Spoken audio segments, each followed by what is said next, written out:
Harsha Sai something betting app గురించి ఆయన promote చేస్తారని ఇది హాట్ టాపిక్ ఇప్పుడు ప్రస్తుతం అయితే సోషల్ మీడియాలో. అయితే మధ్యలో నేను అన్వేష్ ఫోటో ఎందుకు చేశానంటే అన్వేష్ కూడా బెట్టింగ్ యాప్స్ కి వ్యతిరేకంగా మాట్లాడతాడు. ఎవరైనా బెట్టింగ్ యాప్స్ ప్రమోట్ చేస్తే వాళ్ళను కూడా అతను వ్యతిరేకించడం ఖండించడం కూడా మనం సోషల్ మీడియాలో చూడొచ్చు.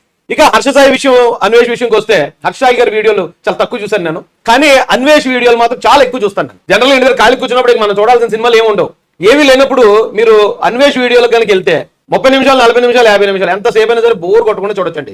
ఈ ప్రపంచంలోని చాలా నగరాలు, మనకు తెలియని నగరాలు, ప్రపంచంలో వింతలు. నేను అన్వేష్ గురించి ఒక వీడియో కూడా చేద్దాం అనుకున్నాను.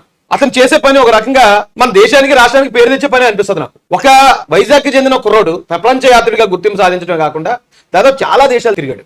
నా అన్వేషణ అనే ఛానల్ చూడండి, అసలు ఎక్స్ట్రాడినరీగా ఉంటుంది, అసలు మనకు బోరే కొడదు. నేను ఆయన ఫ్యాన్ నా అన్వేషణ వీడియోలకి అయితే ఇక్కడ నేను ఆయన ఎందుకు తీసుకొచ్చానంటే ఆయన కూడా బెట్టింగ్ యాప్లని నిషేధించాలని ఆయన కూడా హర్ష సాయిని అటాక్ చేస్తూ మాట్లాడిన వీడియో నేను చూశాను.